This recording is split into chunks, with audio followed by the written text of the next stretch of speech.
दिल्लीच्या जंतर मंतर येथे कॉक्रोच जनता पार्टीचे संस्थापक अभिजित दिपके आणि त्यांच्या सहकाऱ्यांचं आंदोलन सुरू आहे.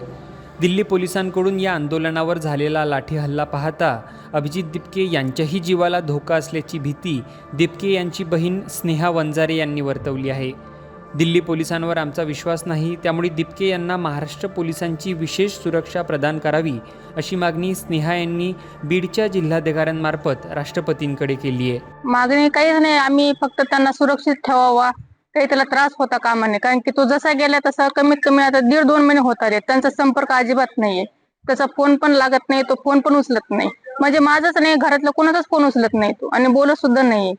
ते लाठीचार्जमुळे थोडीशी भीती वाटते त्याच्यासाठी, की काही त्रास होऊ नये त्याला, आणि कुणालाच होऊ नये, त्याला पण नाही आणि कुणालाच होऊ नये त्रास, आणि सुखरूप घरी यावं. तो कलेक्टर सरांतर्फे राष्ट्रपती यांना लेटर पाठवलेलं आहे आम्ही, की बाबा तो एकदम सुखरूप यावं म्हणून, आणि त्याला कोणताही त्रास होणे. आमचा दिल्ली पोलीसवर विश्वास नाही आहे अजिबात, कारण की त्यांच्यामुळेच लाठीचार्ज होतो आणि तेच मुलांना मारतात.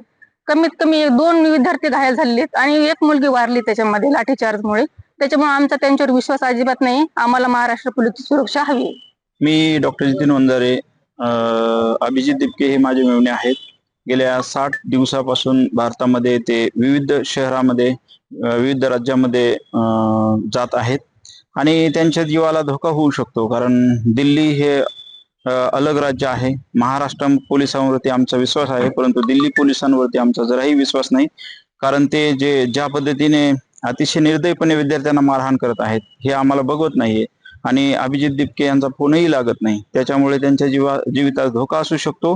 म्हणून आम्ही कुटुंबीय म्हणून आता सध्या माननीय जिल्हाधिकारी साहेबांना याच्यापूर्वी एकदा प्रसिद्धी माध्यमांमार्फत एक निवेदन दिलं होतं आणि आताही निवेदन दिलं आहे की सन्माननीय अभिजित दिपके साहेबांना पोलीस प्रोटेक्शन महाराष्ट्रातर्फे दिल्लीला देण्यात यावं.